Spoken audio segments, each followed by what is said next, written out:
अतिशय आनंदाची गोष्ट आहे। आता मला असं वाटतं या 7-8 दिवसात ही अत्यंत मोठी भेट आहे।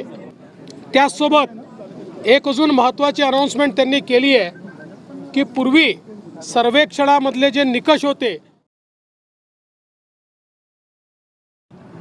की प्रधानमंत्री आवास योजनेच्या अंतर्गत यावर्षी आपल्याला केंद्र सरकारने 6.5 लाख घरं मंजूर केली होती। ते टार्गेट वाढवण्यात आलेलं आहे। अतिरिक्त 13 लाख घरं आपल्याला देण्यात आलेली आहेत। एकूण आपण विचार केला तर जवळपास यावर्षी केंद्र सरकारच्या वतीनं महाराष्ट्रातल्या गरिबांकरता, कच्च्या घरात राहणाऱ्यांकरता, बेघरांकरता एका वर्षात 20 लाख घरं देण्याची अनाउन्समेंट आत्ताच केंद्रीय ग्रामविकास मंत्री आदरणीय शिवराज सिंग चौहान साहेबांनी केलेली आहे।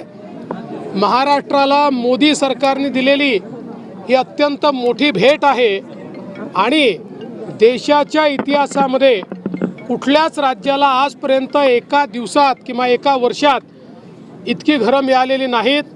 ती 20 लाख घरं आपल्याला मिळालेली आहेत।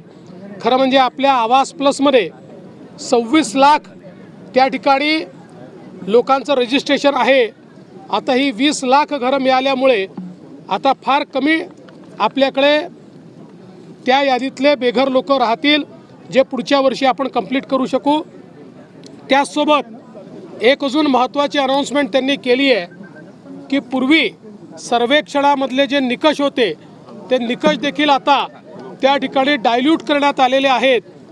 ज्यांची नावं सुटली होती आणि जे खरे बेघर आहेत, ते शेतकरी असो, महिला असो, अशा सगळ्यांना नव्या सर्वेक्षणामध्ये त्या ठिकाणी इन्क्लूड करण्यात येणार आहे।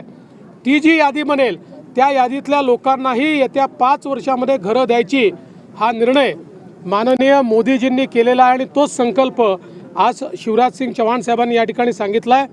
मी महाराष्ट्राच्या वतीनं माननीय देशाचे प्रधानमंत्री मोदीजी आणि केंद्रीय ग्रामविकास मंत्री शिवराज सिंग चौहानजी या दोघांचेही मनापासून आभार मानतो की आज 20 लाख घरं त्यांनी महाराष्ट्राकरता दिली आहेत।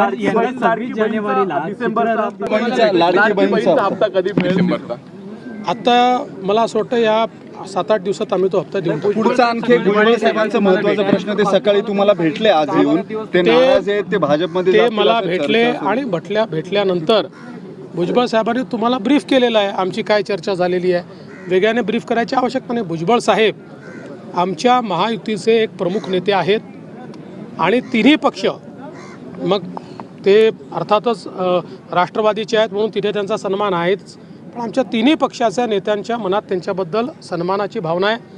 महायुतीच्या विजयामध्ये त्यांचा देखील एक महत्त्वाचा वाटा राहिलेला आहे।